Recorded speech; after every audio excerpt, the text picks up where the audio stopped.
everybody, Coach Erica J here. I wanted to make a video on the biggest mistake that people usually make when they're changing careers. I get it, I've been there. You're tired of waking up every day with that pit feeling in your stomach, just wanting to leave your job. You're tired of that boss always nagging, you're not feeling good enough, you're stressed out, you're overwhelmed. Maybe you feel like you've wasted your time in a career, you went to school for something and it's just not lighting you up inside and you're just so tired of it and you want out. So here's what happens. When we have these feelings of just wanting to get out of something, we develop a mindset that I like to call the anything is better than this mindset. And then what we do is we start to seek the fastest, easiest way to get out of that problem or fix that problem. So when we're thinking about career change, this might look like us going on Indeed and searching as many careers as we can in order to find something that we can change to, right? Or it might be sending our resume out to all the jobs we think, whether we qualify for them or not, just to get somebody to possibly respond to us and give us a job interview. Or it might even look like accepting the first job interview that we get and then the first job offer. But there's one big mistake that we're making when we have the mentality of anything is better than this and take the first thing we can get just to get out.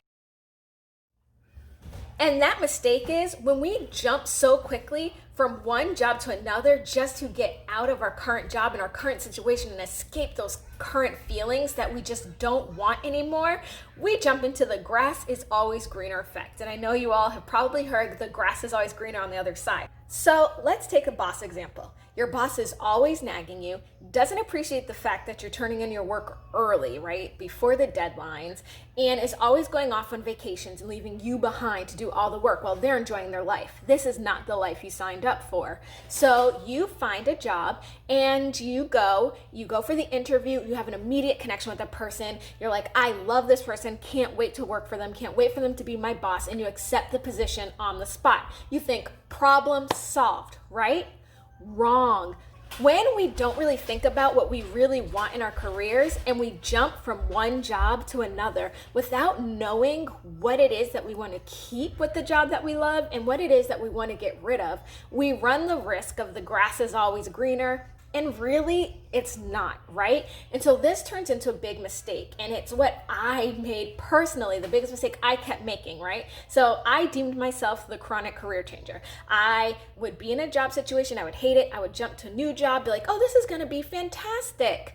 And then I would go to that job and something else would pop up that I hate. And then I would go, oh, this next job's gonna be fantastic. And then I would get there and hate it, right? So I use my ballroom dance experience as an example of this. So I was a professional ballroom dancer. You think, what's not to love, right? I'm gonna dance, I love dancing.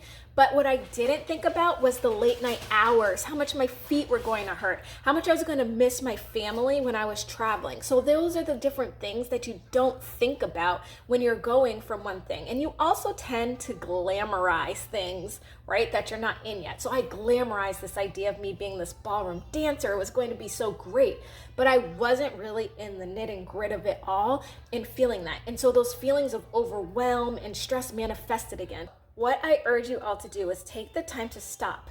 Think about two things. What are your must-haves in your career? And what are the things that you just don't want? Then think about your values. What are things you're passionate about? Where do all of those things come together in what I like to call your career sweet spot? Once you've figured out your haves, the things you don't want, your skills, your values, and where those all come together, then I want you to think about your life. What are the things you want in your life? What do you want your lifestyle to look like? And how does your career fit into this lifestyle?